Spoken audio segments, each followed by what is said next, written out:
Hello everyone, so welcome to my channel academy villa. I am Ashutosh and let's begin today's class. So आज की जो video है उसमें हम बात करने वाले हैं क्लास 11 की इंग्लिश की जो बुक है उसके पोइट्री सेक्शन का चैप्टर 6 जिसका नाम है 3 Years She Grew और इसको लिखा है विलियम वर्ड्सवर्थ ने।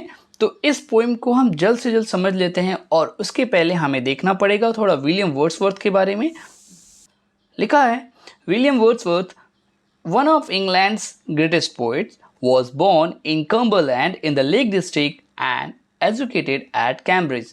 उनके बारे में बोला जा रहा है कि वो इंग्लैंड के बहुत ही महान कवियों में से एक थे और उनका जन्म कम्बरलैंड में हुआ था जो कि एक लेक डिस्ट्रिक्ट के नाम से जाना जाता है और उनकी जो पढ़ाई लिखाई थी वो कैम्ब्रिज विश्वविद्यालय से हुई थी।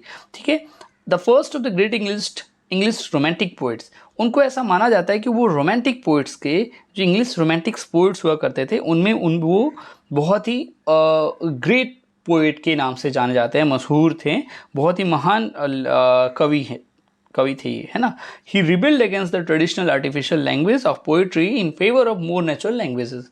वो कहते थे कि जो ये कृत्रिम है ना बनावटी चीज़ें हैं पोएम्स को लेकर, लोग बहुत सारी ख्याली पुलाव पका के उसको मतलब मिर्च मसाला डाल के उसको बना देते हैं, एक तरीके से बहुत बेढंगे ढंग से उसे प्रस्तुत करते हैं पोएम्स को। तो वो सारी चीज़ों को वे खिलाफ थे, रिबेल थे, है ना। रिबेल किया उन्होंने, आंदोलन किया, एक तरीके से विद्रोह किया कह लीजिए कि ये ट्रेडिशनल चीज़ें जो पारंपरिक चीज़ें हैं उसको नहीं चलाया जाए और जो नेचुरल लैंग्वेज है उसको ज़्यादा प्रेफरेंस दिया जाए। तो वो उसके फेवर में थे। ठीक है, with lyrical ballad, a collection of poems written jointly with S.T. Coleridge, he initiated the romantic movement in English। तो कहा जा रहा है कि जो ये लिरिकल बैलेड है ये जो है एक कलेक्शन है पोएम्स का जो कि लिखा गया था विलियम वर्ड्सवर्थ के साथ, एक और S.T. कॉलरिज के साथ मिलकर इन्होंने बनाया था, लिखा था और ये इन्होंने इनिशिएट किया था ताकि रोमांटिक मूवमेंट इन इंग्लिश चल सके, है ना। इन्होंने एक मतलब मूवमेंट छेड़ दिया था रोमांटिक मूवमेंट इंग्लिश पोएम्स के संदर्भ में, है ना। He brought about a revolutionary change in English poetry in both thought and style. कहा जाता है कि इन्होंने ना जो इंग्लिश पोएट्री है उसमें एक रिवोल्यूशनरी चेंज लाया, भले ही आप कह लीजिए थॉट में या फिर स्टाइल में, यानी कि किस विचारधारा के साथ पोएम्स को लिखा जाना चाहिए उसमें एक रिवोल्यूशनरी चेंज लाया इन्होंने और साथ ही साथ उसके स्टाइल्स में भी। चलिए, इन 1805 वर्ड्सवर्थ पब्लिश्ड हिज मास्टरपीस। 1805 ईस्वी में उन्होंने अपनी सबसे बेहतरीन बुक पब्लिश की, द लॉन्ग ऑटोबायोग्राफिकल पोएम। उन्होंने सबसे अपनी लंबी ऑटोबायोग्राफिकल, ऑटो का मतलब स्व होता है, स्वयं, और बायोग्राफिकल यानी कि अपनी जीवनी, यानी उन्होंने अपनी जीवनी का एक पोएम लिखा जो कि उनका मास्टरपीस था, दैट इज द प्रिल्यूड, है ना। Fame and prosperity came slowly but he never wavered in his faith in himself and his immortality as a poet. कहा जा रहा है कि हाँ ठीक है, उनको जो प्रोस्पेरिटी थी यानी कि उनको मान सम्मान थोड़ा देर से मिला, है ना, स्लोली मिला, बट वो अपने विश्वास से कभी अडिग नहीं हुए, घबराए नहीं और ना ही वो पथभ्रमित हुए, है ना। कहा जाता है he became the poet laureate in 1843। 1843 ईस्वी में उन्हें पोइट लॉरिएट के पद से नवाजा भी किया, यानी कि ये पोएम की श्रृंखला में आगे ज़्यादा बढ़ने पे ये अवार्ड्स दिए जाते हैं, एक तरीके से कह लीजिए। The subjects of his poetry are the beauty and mastery of nature. अब देखिए बात ये है कि इनके जो सब्जेक्ट्स थे वो क्या थे, मतलब ये किस चीज़ के ऊपर पोएम्स लिखा करते थे। तो इनके जो पोएम हुआ करते थे वो beauty and mystery of nature, है ना, सुंदरता और जो नेचर की जो मिस्ट्री है, रहस्य है, उसके ऊपर वो पोएम्स लिखा करते थे। The intimate relationship between nature and man, और ये उनके और टॉपिक्स क्या थे, यानी कि जो घनिष्ठ इंटीमेट रिलेशनशिप होती है इंसान और प्रकृति के बीच में, उसके ऊपर ये कविताएं लिखते थे। And the lives of the simple rustics, rustics मतलब गंवार या फिर गांव के लोगों के बारे में बोला जाए, यानी सिंपल जो लोग होते हैं उनके लाइफ्स के ऊपर भी इनके सब्जेक्ट्स हुआ करते थे पोएम के। ठीक है, he usually looks upon nature as teacher as he does in 3 Years She Grew। वो अक्सर पोएम्स में ना नेचर को एज अ टीचर समझते थे, है ना। ये प्रकृति जो है हमारी शिक्षक है, हमें सिखाती है बहुत सारी चीज़ें। एंड ऐसे ही उन्होंने इस चैप्टर जो कि नाम है 3 Years She Grew में किया है, which forms the celebrated series of the Lucy poems. और इसी के जरिए उन्होंने लूसी पोएम्स करके एक श्रृंखला बनाई थी, उसी में से एक ये है 3 Years She Grew। तो चलिए देखते हैं इस पोएम को एक एक करके, इस पैराग्राफ्स को देखेंगे तो ध्यान से समझने की ज़रूरत है। लिखा है 3 years he grew in sun and shower, then nature said a lovelier flower on earth was never shown। देखिए हुआ क्या है, पहले इसके बेस के बारे में समझिए, प्लेटफॉर्म तैयार कीजिए अपना। कि हुआ ये है कि 3 साल की जो बच्ची है उसकी मृत्यु हो गई है ना, उसकी डेथ हो गई है। और जो लेखक है ऑब्वियसली वो एक प्रकृति का बहुत बड़ा विमोचक है ना। वो उसको बहुत ज़्यादा प्रेफरेंस देता है, हर एक चीज़ को समझता है कि टीचर की तरह नेचर हमें सिखाती है। तो उसकी बच्चे की मृत्यु भी हो गई, उसके बावजूद भी वो ऐसा समझता है कि नहीं, ये प्रकृति की गोद में चली गई है, प्रकृति उसे ज़्यादा प्यार करती थी इसलिए उसने उसको ले लिया है। पॉजिटिव माइंडसेट था लेखक का। तो वो कहता है लेखक कि 3 years he grew in sun and shower, then nature said a lovelier flower on earth was never shown।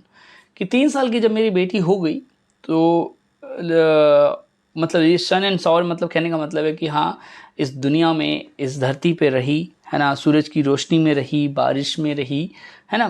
Then nature said, तब नेचर ने कहा, प्रकृति ने कहा, यार इतनी सुंदर, इतनी प्यारी फूल है ना, इस धरती पे कभी बोया नहीं गया था। कहने का मतलब उस बच्ची को बोला जा रहा है कि बहुत सुंदर है और ऐसी बच्ची धरती पे कभी आई नहीं थी। This child I to myself will take, she shall be mine and I will make a lady of my own। तो ये सब जो पोएम्स होते हैं ना, इनमें थोड़े वर्ड्स को आप रीअरेंज करेंगे तो उसके मतलब समझ में आएगी आपको। जैसे कि यहाँ पर बोला गया है कि this child I to myself will take. यहाँ पे राइमिंग बनाने के लिए टेक, मेक, सोन, ओन किया जा रहा है, लेकिन मतलब समझिए। लिखा गया है कि दिस चाइल्ड, यानी इसको आप ऐसे बोल सकते हैं, I will take to myself this child. यानी कि प्रकृति बोल रही है, इतनी सुंदर फूल जो धरती पर आई है, इसे मैं अपने पास रखूँगा, अपने साथ रखूँगा। सी शैल बी माइन, ये मेरी होगी। And I will make a lady of my own, मैं इसे अपनी लेडी बनाऊँगा। ठीक है, आगे है myself will to my darling be both love and impulses. Law का मतलब होता है नियम कानून, इम्पल्स का मतलब आवेग या फिर उत्तेजित। तो कहा जा रहा है कि मैं इस प्यारी डार्लिंग यानी मेरी इस प्यारी लड़की को है ना, ये जो होगी बहुत आवेग से भरी होगी, उत्तेजित रहेगी भल, और साथ ही साथ नियम कानून के साथ रहेगी। मतलब सब बाउंडेशन जरूर होंगी इस पे कुछ ना कुछ। And with me the girl in rock and plain, in earth and heaven, in glade and bower, shall feel and overseeing power the candle और रिस्ट्रेन। ये भी बोला जा रहा है, यानी कि जो नेचर है वो ये कह रहा है कि ये जो लड़की है इसको ऐसी आज़ादी मिलेगी। सेल्फ फील, ये क्या फील करेगी? एन ओवरसीइंग पावर, एक ऊपरी शक्ति जिसकी हेल्प से ये कुछ भी करे, लेकिन इस पे एक इसके पास एक शक्ति होगी, होता है ना, सुपर पावर कह लीजिए एक तरीके से। तो इस पे एक ऊपरी शक्ति रहेगी कि भले ही वो कहीं भी रहे, भले ही वो चट्टानों में, वो समतल जगहों पे खेले, अर्थ में या फिर स्वर्ग में, कहीं भी रहे। ग्लेड एंड बॉवर, ग्लेड का मतलब एक ऐसा जगह जहाँ पे पेड़ों से घिरा हुआ है और ज़मीन पूरा खाली है, मतलब खेलने वाली जगह हो गई। बोवर यानी कि घनघोर जंगल हो, कहीं भी वो खेले कूदे रहे है ना, उस पर एक ओवरसीइंग पावर बना रहेगा है ना, एक ऊपरी शक्ति रहेगी। द कैंडल और रिस्ट्रेन, यानी कि कैंडल का मतलब होता है एक तरीके से उत्तेजना, जोश से भरा हुआ, और इस पर कुछ नियंत्रित ये ओवरसीइंग पावर जरूर रहेंगे। आगे देखिए, ये सारी चीज़ें कौन कह रहा है? ये नेचर कह रहा है उस बच्ची के लिए। आगे है कि she shall be sportive as the fawn. Fawn का मतलब होता है हिरन का बच्चा। तो वो जो है ना, जो लड़की है, हो सकता है कि शायद वो आराम से जो हिरन के बच्चे हैं उसके जैसे वो स्पॉटिव रहे, बहुत ही फुर्तीली रहे, खेलती कूदते रहे। That wild with Glee across the lawn, lawn मतलब मैदान होता है, और वाइल्ड मतलब घूमना फिरना। तो जो कि वो स्पॉटिव है, इस वजह से वो क्या होगी, एक जगह से दूसरी जगह तक ग्ली यानी जॉय के साथ है ना, उत्सुकता के साथ वो आनंद से भरे हुए उस मैदान में दौड़ेगी, इधर उधर खेलेगी कूदेगी। और अब द माउंटेन स्प्रिंग्स का मतलब होता है कूदना, यानी कि पहाड़ों पे जाकर कूद फान करेगी। And her shall be the breathing balm, और वो बिल्कुल शांत तरीके से अपनी सांस को लेगी है ना। And hers the silence and the calm of mute insensate things. Insensate things का मतलब होता है लैक ऑफ फिजिकल सेंसेशन, यानी कि कोई उसमें सेंसेशन, कोई गतिविधि ना हो, ऐसी चीज़ें जो बेजान पड़ी रहती है, उस टाइप से वो बिल्कुल, जैसे वो शांत रहता है ना, वैसे वो भी बिल्कुल शांत रहेगी। ठीक है, आगे बोला जा रहा है उसके बारे में कि the floating clouds their states are land to her. मतलब लैंड मतलब कर्ज लेना होता है, फ्लोटिंग क्लाउड्स यानी कि जो तैरते हुए बादल हैं, उनकी जो अवस्था होती है, जो स्टेट होता है, वो सारी चीज़ें भी वो फील करेगी, है ना। वो अवस्था, वो उड़ने वाली, वो तैरने वाली अवस्था भी उसे मिलेगी। For her the willow bend, उसी के लिए ये जो सुंदर लड़की है, इसके लिए जो विलो पेड़ होते हैं, जो बहुत लंबे लंबे उनकी पौधे, उनकी जो पत्तियां होती हैं, आप देखोगे नेट पे तो मिलेगा आपको, विलो एक नाम का पेड़ होता है। तो उसके पेड़ जो होते हैं वो बहुत झुके हुए रहते हैं। तो ये जो पेड़ है उस लड़की के लिए झुकेंगे। Nor shall she fail to see, और यहाँ तक ये भी है कि वो इन सब चीज़ों से देखने से वंचित नहीं रहेगी। क्या देखने से? कि even in the motion of the storm grace that shall mould the maiden's form by silent sympathy, है ना। कि उसकी जो आकृति है, मैडन का मतलब होता है कुंवारी, है ना। जो कुंवारी लड़की है, वो जो बच्ची है, उसकी जो आकृति है उसको उसका एक होता है ना विजुअलाइजेशन फॉर्म हो जाना, एक आकृति फॉर्म हो जाती है। अब बादल में भी ये स्ट्रक्चर देखते हैं, कभी घोड़ा दिखता है, कभी हाथी दिखता है, ऐसा कुछ स्ट्रक्चर बन जाता है बादलों से। वैसे ही उसकी भी कुछ स्ट्रक्चर बनेंगी, भले ही कितनी ही आंधी आए, है ना। उसका जो स्ट्रक्चर है बहुत ही शांतिमय ढंग से बनेगा, बाई साइलेंट सिंपैथी, सहानुभूति के साथ। तो ये सारी चीज़ें देखने से वो फेल नहीं करेगी, है ना। वो देखने से वंचित नहीं रहेगी, ये सब देखने को भी मिलेगा उसे, ऐसा प्रकृति कहती है। ठीक है। The star of midnight shall be dear to her, जो आधी रात के जो तारे होंगे वो भी उसके दोस्त होंगे। And she shall lean her ear in many a secret place where rivulets dance their wayward round and beauty born of murmuring sound shall pass into her face. तो ये भी बोला जा रहा है कि रात के जो तारे हैं वो उसके प्रिय होंगे, बहुत ही करीब होंगे उसके, और वो कहीं भी झुककर कान लगाकर जो गुप्त स्थान है जहाँ पे कोई भी आवाज़ नहीं सुन सकता है, लेकिन वो सुन सकेगी। रिवुलेट्स का मतलब होता है नदियाँ, है ना, छोटी नदियाँ। तो जब नदियाँ वहाँ से गुजरेंगी तो उनकी जो मस्त मौला आवाज़ में, है ना, मन मौजे तरीके से जो डांस करते हुए नदियाँ जाती हैं, तो वो जो आवाज़ आती है ना, मर्मरिंग साउंड, वो भी सुनने से वो वंचित नहीं रहेगी, वो भी उसको सुनने को मिलेगा। वहाँ तक वो कान लगा के सुन सकती है इन सारे गुप्त स्थानों पे। Shall pass into her face, और वो सारी जो चीज़ें हैं, उसकी फीलिंग्स उसके चेहरे पे दिखेगी। ठीक है, आगे देखिए। And vital feelings of delight, vital मतलब जीवंत जो भावनाएं हैं, डिलाइट खुशी की, वो जो है shall rear her form to stately height, वो उसको उसका लालन पालन करेगी। रियर मतलब पालन पोषण करना। तो ये जो खुशी की जो भावनाएं हैं, जीवंत भावनाएं हैं, वो उसका लालन पालन करेंगी एंड उसको बहुत ऊंचाई तक ले जाएगी। हर वर्जिन बॉजम स्वेल, वो धीरे धीरे, है ना, वो जवान होगी। वर्जिन का मतलब होता है कुंवारी, तो वो धीरे धीरे जवान होगी एक तरीके से। Such thoughts to Lucy I will give while she and I together live, तो नेचर कहता है कि भाई ऐसे विचार मैं लूसी को दूंगा अगर मैं और लूसी साथ में रहेंगे।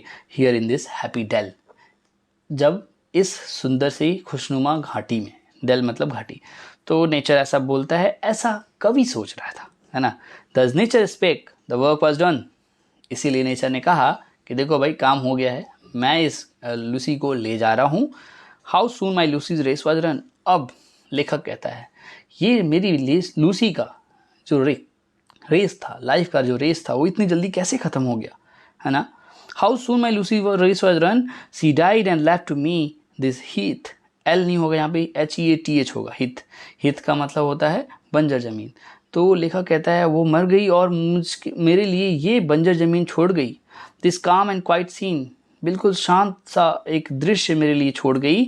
The memory of what has been and never more will be, ये जो यादों का झरोखा है ये मेरे लिए छोड़ गई, जो मेरी यादों से मतलब मेरे जहन से, मेरे दिमाग से कभी नहीं जा सकता। नेवर लूज़, मैं कभी इसको छोड़ नहीं सकता हूँ, भूल नहीं सकता हूँ। तो ऐसा कुछ हमारे विलियम वर्ड्सवर्थ ने नेचर को रिलेट किया और अपना पॉजिटिव माइंडसेट जो था वो बताया कि नहीं भाई मेरी बेटी मरी नहीं है, वो प्रकृति की गोद में गई है और प्रकृति उसके लिए ऐसी ऐसी चीज़ें सोच रही है, तो भाई वो ठीक ठाक ही रहेगी, वहाँ पे कोई दिक्कत नहीं है। तो चलिए फिर इसी के साथ इस वीडियो से विदा लेते हैं। आशा करता हूँ कि आपको वीडियो अच्छी लगी होगी। अगर फिर भी वीडियो में कोई क्वेरी है मुझे कमेंट सेक्शन में लिख के पूछे। मिलते हैं फिर नेक्स्ट वीडियो में, तब तक के लिए stay home stay safe. Thank you so much.